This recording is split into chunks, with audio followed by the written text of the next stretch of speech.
Welcome back. At the end of this chapter, we're going to talk about computerized accounting systems, and you've already heard me speak of it on more than one occasion. But computerized accounting systems are a good way to do your books because they simplify the record-keeping process in that all our transactions are recorded in electronic forms and at the same time posted electronically to our general and subsidiary accounts. So one of the biggest advantages is we write things down one time and it's recorded in all the different places that we need that amount recorded. And we can get reports generally from computerized accounting systems showing just about anything that we want to track. They're generally more accurate than manual systems because we only write the number down one time and don't have to record it in several places. Computerized systems also provide management with current account balance information to support decision making, since account balances are posted as the transactions occur, and it's what we call a real-time system. So there's no delay. This is on page 220 in your books, and this shows the revenue and cash receipts and screens in QuickBooks. The top one is where we record our fees by completing an invoice, and these forms in QuickBooks look like your paper form would look, and you just basically fill in the blanks.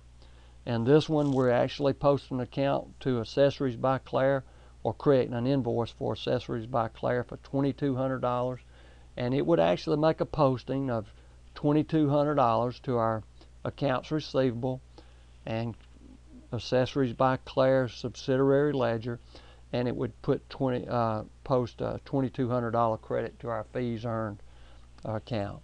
And then right below that shows us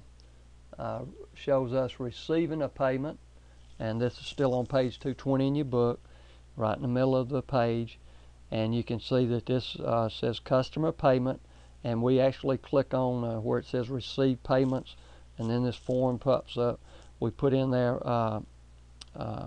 Accessories by Claire from the drop down box, and then this will actually create a debit to our cash for $2,200 and a credit to Accessories by Claire subsidiary ledger for $2,200 and to the accounts receivable ledger $2,200.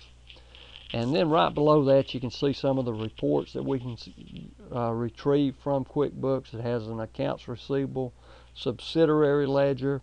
It has a cash receipts ledger or report, I'm sorry, and then a fees earned by customer report. All those are generated automatically just from making the entries directly into QuickBooks. So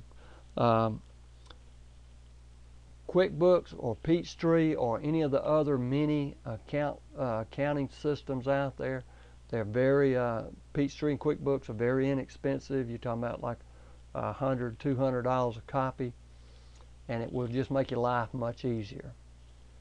Okay, in this last section, what we're going to do is just mention to you a little bit about e-commerce, and you can find this information on page 222 in your book.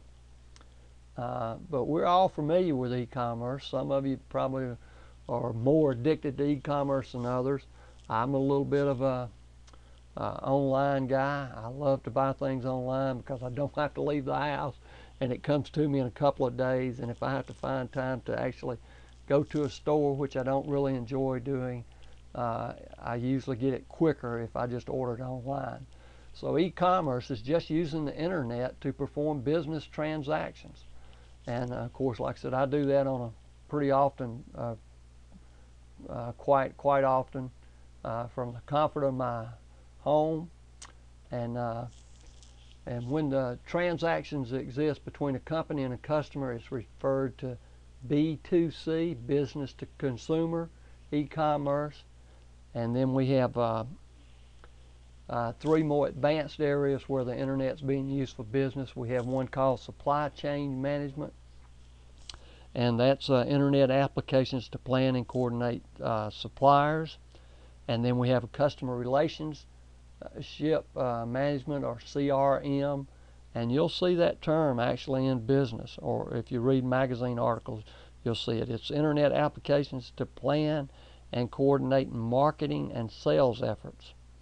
And then we have product life cycle management, or PLM, and that's internet applications to plan and coordinate the product development and design process. So e-commerce provides opportunities for faster business processes that operate at lower cost.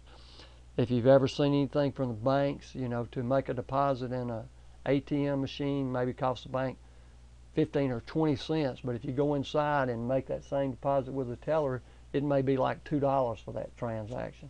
So the banks and businesses should be really encouraging this e-commerce, because it is much less expensive. You don't have to have the brick and mortar for your buildings. You don't have the utility costs. I mean, you do for the facilities where things are processed, but it's much lower than it would be in a physical location. But that concludes Chapter 5, and then next we'll be taking a look at Chapter 6. And Chapter 6 deals with accounting for a merchandising business. And we're getting real close to the end of the quarter. I hope you're enjoying this course, and I hope you're learning a lot. Thank you, and I hope you have a great day.